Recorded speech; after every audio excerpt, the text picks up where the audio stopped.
Hey everybody, it's Mr. Alsup back at you again from the living room studio, which is slightly noisier and warmer than usual.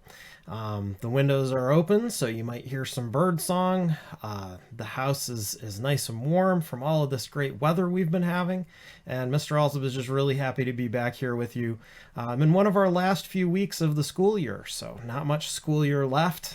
We're going to try to get through a few more lessons. Just to kind of talk about some cool science topics. And today we're going to do one of my favorite ones. This one is a little more personal for me than some other ones, so we're going to talk about this one. We're going to see what makes it so cool for Mr. Alsup and why I like talking about this one so much. So today we're going to talk about bees, everybody's favorite little furry animal. And yes, bees are animals. They're part of the insect kingdom, so they're technically part of Animalia, so you can call them animals. And they are furry. They have little fuzzy hairs all over themselves. So we can call them a favorite furry animal. And they are one of my favorite little furry animals. So today's lesson is really about why bees sting. Now there's a life science thing that goes along with this. One of the standards that we use in life science to teach science in the high school. And the high school standard that we use when we talk about bees is to evaluate the evidence for the role of group behavior on individual and species chances to survive and reproduce. Now that sounds really complicated. Don't worry too much about that yet. We're going to get to that, but it's going to be way at the end.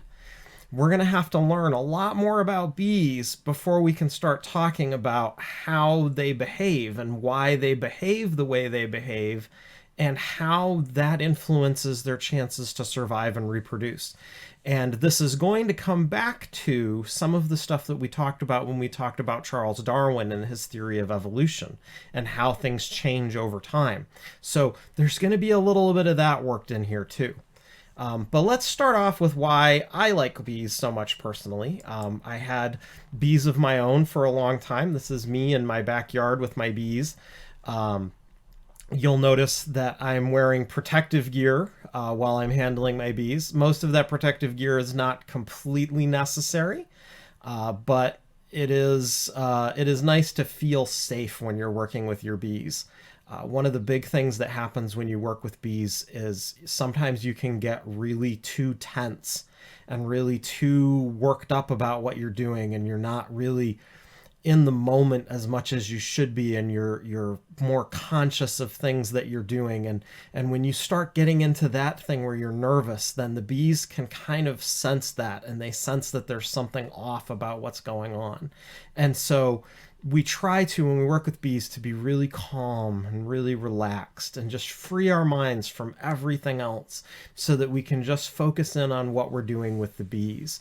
Because as long as we're not hurting them, they're not going to hurt us.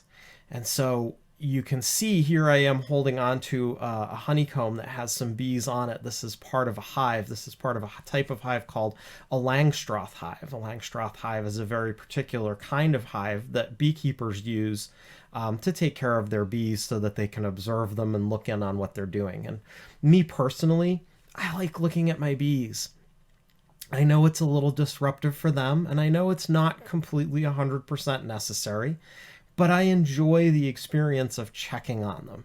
And it gets them kind of used to the fact that I'm going to check on them every once in a while, and it's not a big deal, and it's something that I'm going to do periodically. And it seems to me that makes them a little bit calmer when I have to do things to them at the end of the season, like take some of their honey so that I have some for the winter. Now, when we look inside of a beehive, we're going to see 3 bees that look different. Some of these you might see wandering around inside of a beehive. Some of them you might not. You may look at a beehive and never see the queen, but she's in there. She's somewhere in that hive. When you look at these 3 bees, they all look a little bit different. The bee on the farthest left is a worker bee. She is a female. She does the work for the hive. When they first are born, they start off inside the hive, cleaning things up, taking care of babies, things like that. As they get a little bit older and they get a little bit more able to do flying things, they go outside of the hive and they gather up nectar for the hive and bring it in. As they get even a little bit older, they start working on some of the building structures inside of the hive. And so these bees, these worker bees, build the hive, they maintain the hive, they go out and they get all the food for the hive, they do all of that stuff. Now, if they're doing all of the work, what are those big drones for? So next to the worker, to the right, is this big drone bee. And he's a boy, he's bigger than the worker bee. He's wider bodied. He's a little bit fatter. But he doesn't really do much of anything. He doesn't have a stinger, so he can't help to defend the hive. He doesn't really go out and do any work outside of the hive to bring stuff back. He doesn't clean the hive. His only purpose is for reproduction so that they can continue the bee species. So his job is just solely to reproduce.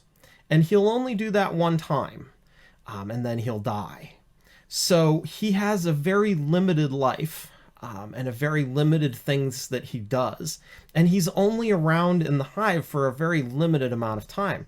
So when you go and look in a beehive, you may not see very many drones, depending on what time of year you're getting into that beehive. Now, the queen, on the other hand, there is only one of her. She also only has one job, and it also involves reproduction. Her job is to make more bees. Now, she does that in a way that she chooses what kind of bees she's producing. She mostly produces worker bees, more females to help out in the hive. When it's time for the mating season to be around, she produces some drones, but mostly still workers.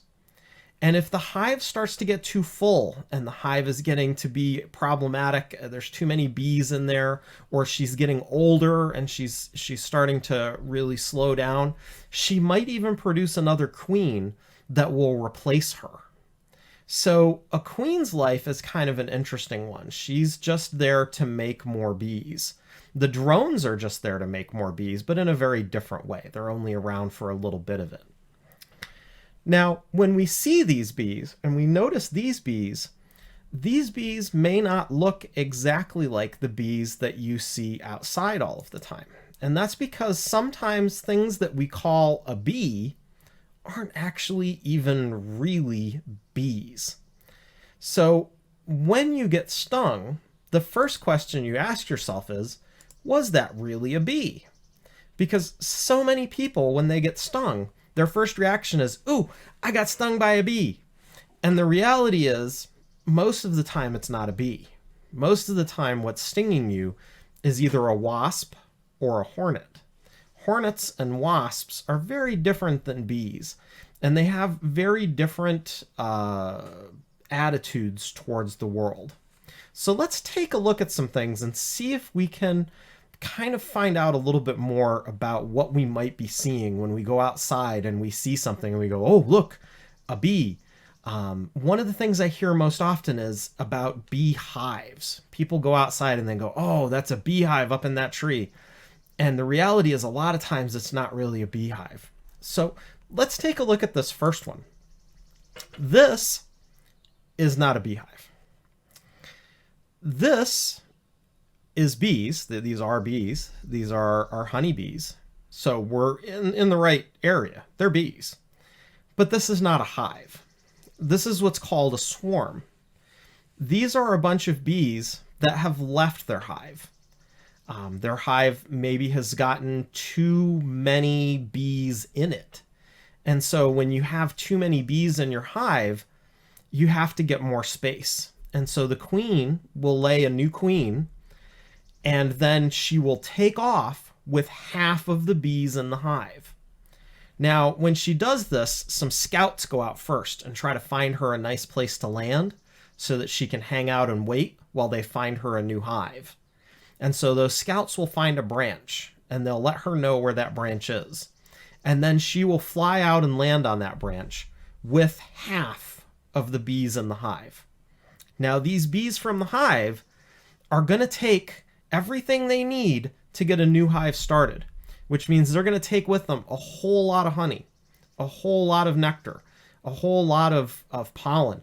They're going to take with them everything they need to get going once they get to where they need to be. Now, because of this, these bees, when they're moving from one place to another like this in a swarm, are not very much inclined to sting anyone, because bees don't really like to sting people when they're trying to move from place to place. They don't want to lose any of their numbers, and we'll learn later on why it is that might cause them to lose some of their numbers, but some of you probably already know. These bees, when they move from place to place like this, they're going to a new hive, and they don't want to lose anyone. And so these balls of bees like this hanging in the branches of trees are usually very, very what we call docile. That means they're very, very calm, and they're not very likely to sting you.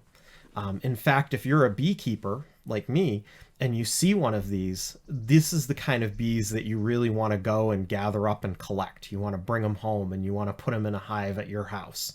And so if you see one of these things around, try to find out if there are any beekeepers around that might want more bees, because they can come and get these. That's the way we used to get a lot of our hives when I was doing beekeeping regularly. I used to get calls all over from people who needed help with these, who wanted me to come and get them and bring them home and to put them into my hives. And when you gather these up, it's actually a fairly simple thing. Usually they're on a branch like this, so you can just cut the ends of the branch, and then you can pick the branch up and you can set it into a hive and put a lid on it. And now they're in a hive, and the bees are going to come off of that branch, and they're going to go, wow, why do we need to go look for a hive? This is a perfectly nice, spacious hive right here. Why don't we just move in? And they move right in. So they are very much just looking for a home. They're looking for a place to live. So this is not a hive. This is a swarm, but fairly safe, and honeybees. How about this? Is this a beehive? No, this is not a beehive. This is a wasp's nest. In particular, these are a type of paper wasp that builds these kinds of nests. And you've probably seen these hanging out around your house, and someone has said, oh, be careful of that beehive over there. These are not bees. These are wasps. And they have built this little nest here. Now, they can be aggressive, so you want to be careful and stay away from them. And they really don't like it when you mess up this nest. So you want to be very careful you don't touch it or jiggle it or cause it any damage at all, because they will get mad and they will come out and try to sting you. So these are wasps. They're on a nest. Another wasp's nest that we see a lot around here is this one. This is also not a beehive. This is another type of wasp nest. And these nests, again, are made out of paper.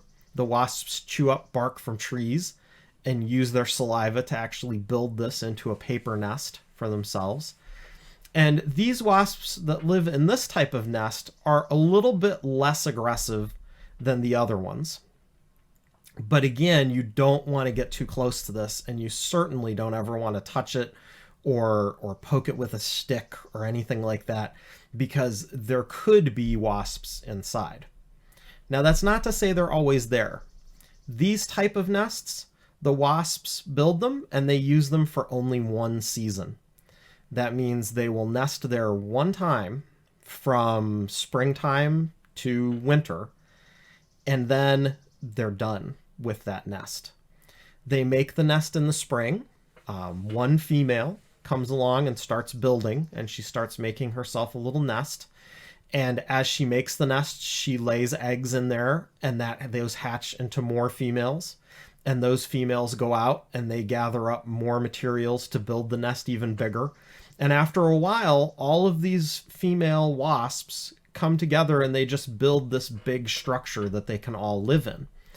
Now, in the fall, they will produce some male wasps, and they will mate, and then they will lay their eggs inside of this nest over the winter. In the spring, after the winter has gone through, the wasps that live inside this nest will hatch, their eggs will hatch, and they'll come out and they'll go looking for a place to build their new nest. But none of them ever come back and use this one a second time.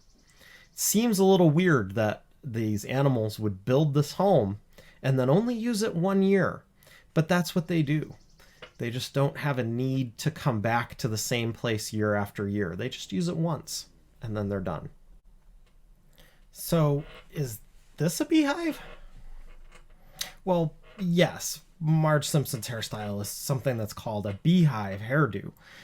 It's something that was really popular a long time ago, and technically I suppose you can say that that's a beehive.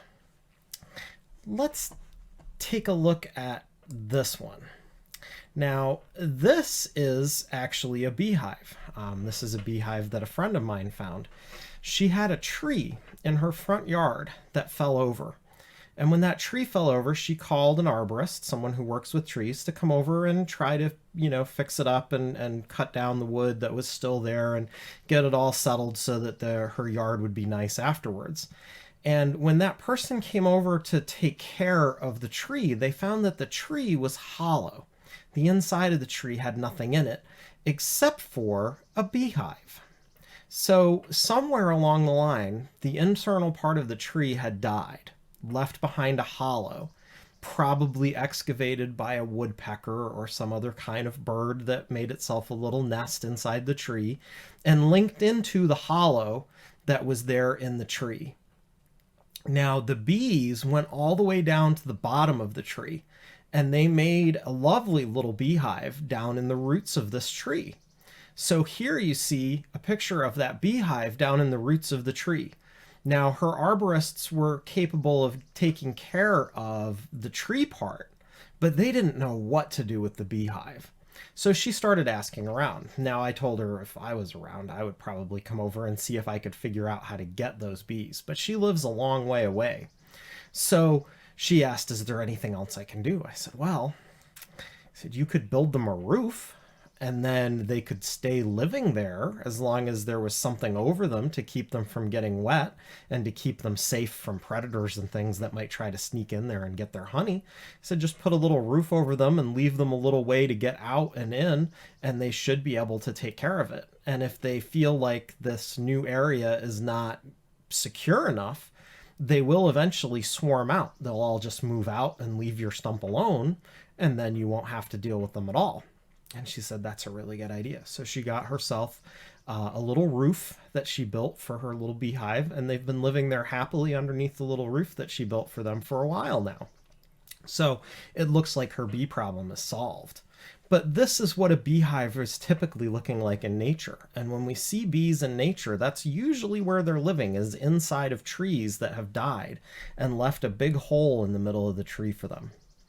So when we look at those, now we've seen some different kinds of animals here and different kinds of stinging. When we look at what we have bees, which are nice little furry herbivores. Herbivores mean that they only eat plants, or plant products in this case. They are nice, meaning they're not mean or aggressive, and they're furry. They have little hairs all over them. Hornets are smooth. Everything on a hornet is smooth. There's no hair anywhere. They're just all shell. They are omnivores, which means they eat meat. Usually other insects, usually other bugs that they find, but they'll scavenge on just about anything. They'll eat dead plants, they'll eat living plants, they'll eat dead bugs, they'll eat living bugs. They will survive on whatever they can get a hold of. Hornets are not picky. They are more aggressive than bees, but not as aggressive as a wasp. Now, a wasp is the most aggressive of all of these. They are also really smooth, and they are also omnivores, meaning they eat everything. Now, when we look at these, hornets and wasps will generally sting you if they are disturbed.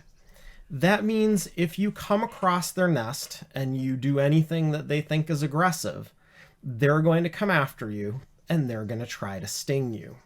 They don't want you around their area. They want you to stay away from what they've built and what they've done. They also use their sting on their prey, meaning that they can sting their prey in order to disable it. And so sometimes when they land on you, they're not sure if you're food or not, and so they might sting you for that reason. But generally only if you disturb them. Bees, on the other hand, really only sting if their home is in extreme danger or they are about to be killed. We're going to think about that why for a minute, but I want to stress their home is in serious danger. I can go out to a beehive in my yard and I can pull the top off of their home, and I can take their comb out with all of their honey in it and all of the bees hanging off of it, and I can hold that up. And none of those bees want to sting me. That's because they know there's no danger there. Nobody's getting hurt. I'm not squashing any bees with my big hands. Nobody is trying to destroy their home. I'm not taking that comb and breaking it open and doing all kinds of stuff with it. Okay? If I don't destroy anything of theirs, and I don't make them feel like I'm a huge threat to their home, they're not going to sting me. The other part of it is, if one of them lands on me and crawls up and down my arm, they're not going to sting me, because they don't feel like they're in any danger of being killed, and they don't feel like their home is in any danger. Now, if I take my finger and I try to press down on that bee and I go, "Ooh, bee, you're bad," and I push on it, then that bee is going to sting me, because now he feels like he's in danger, or she feels like she's in danger, because it is a her, because males don't have stingers. That bee, she feels like she's in danger, and she's going to sting because she knows that if I'm killing her, I might be trying to kill somebody else later. So these bees are only going to sting if they're in real danger, or if they're about to be killed, or if their home is about to be destroyed. And when we think about why that is, it comes back to the biology.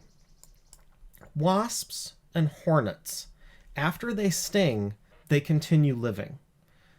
The wasp and the hornet, their sting is really, really like a needle. It's very, very sharp, and it has a hole in the end where they can inject their poison, their venom, into you. So they inject, they squirt the venom in, they pull it out, they wait a couple of seconds. If that didn't give you the message, they hit you again, and again, and again, and again, until they're done, and until you've left. Bees, on the other hand, have a very different mechanism. Their stingers are almost like a fish hook or a harpoon. They have little barbs on them. So once they get stuck in, those stingers never come out again. The stinger sticks in and it stays stuck in. And when the bee pulls away from that stinger for any reason, that stinger stays behind and it rips out part of the insides of the bee when the bee body gets pulled away from the stinger. And so those bees die as soon as they sting you.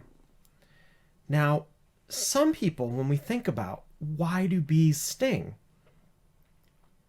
it doesn't really make a lot of sense to sting if that's going to kill you. It's definitely not for defense, because what point is defending yourself if you know you're going to die from defending yourself?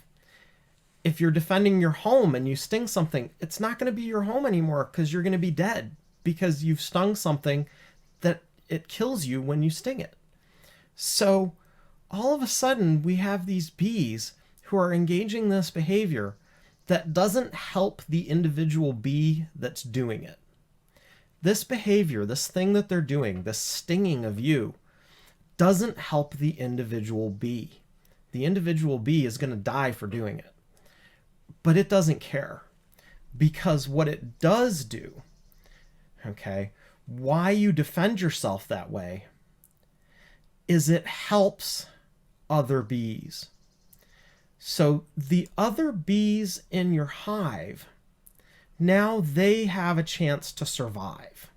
So it's going to help other bees that are like you to get by.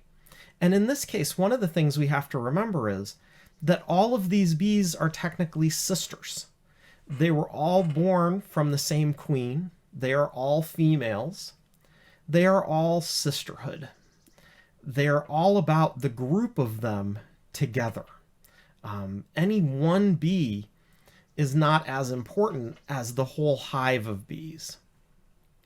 And so when something is happening to that hive, individuals sacrifice their lives to try to defend it, so that way they make sure that the hive itself carries on.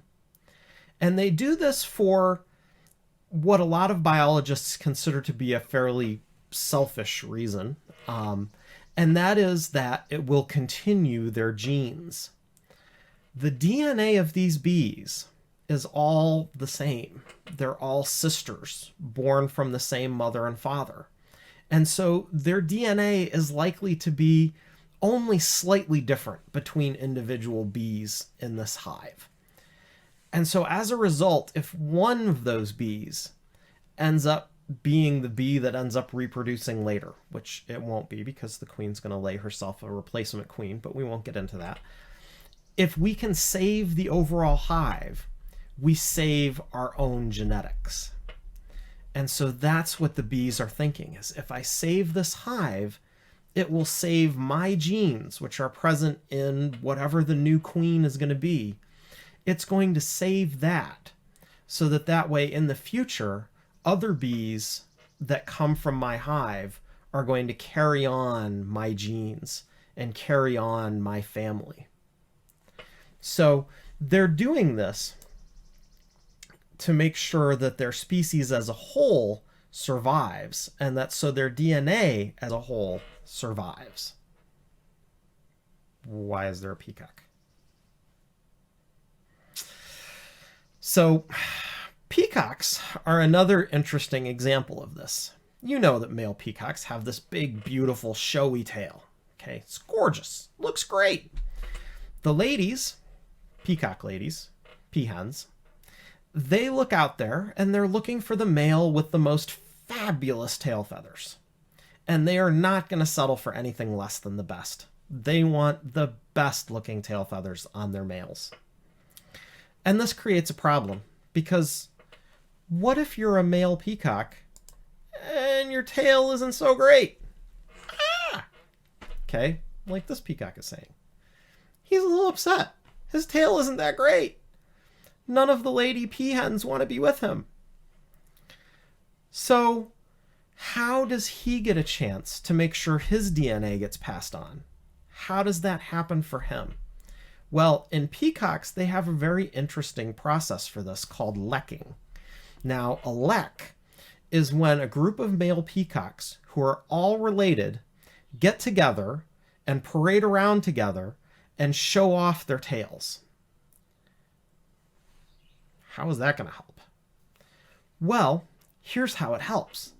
Even though those males' tails are not particularly great looking, the ladies wouldn't have picked them. When they all get together and are showing off their tails together, there's usually one of them whose tails look better than the other ones. I mean, he may not be perfect, he's not gorgeous, but, you know, he's better than the rest of those guys. And so that male is likely to maybe catch the interest of a female.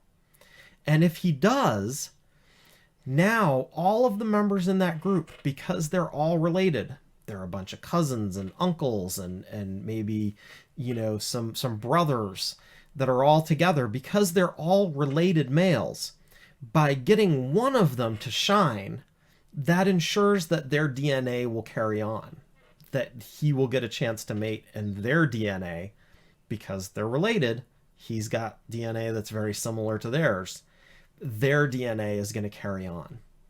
So let's go back to our original question. Why do bees sting? It has to do with an individual behavior that is maybe not the best behavior in the world. Maybe it's a really bad behavior that's going to get you killed.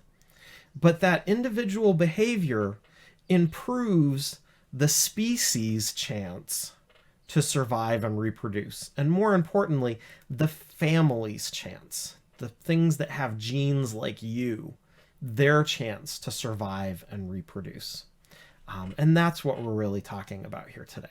That's why bees sting. Even though it's going to kill them, they know it's going to help out in the long run. Have a great weekend, or week this week. Sorry, it's Monday. Have a great week this week and enjoy, and I'll be back for a couple more of these soon.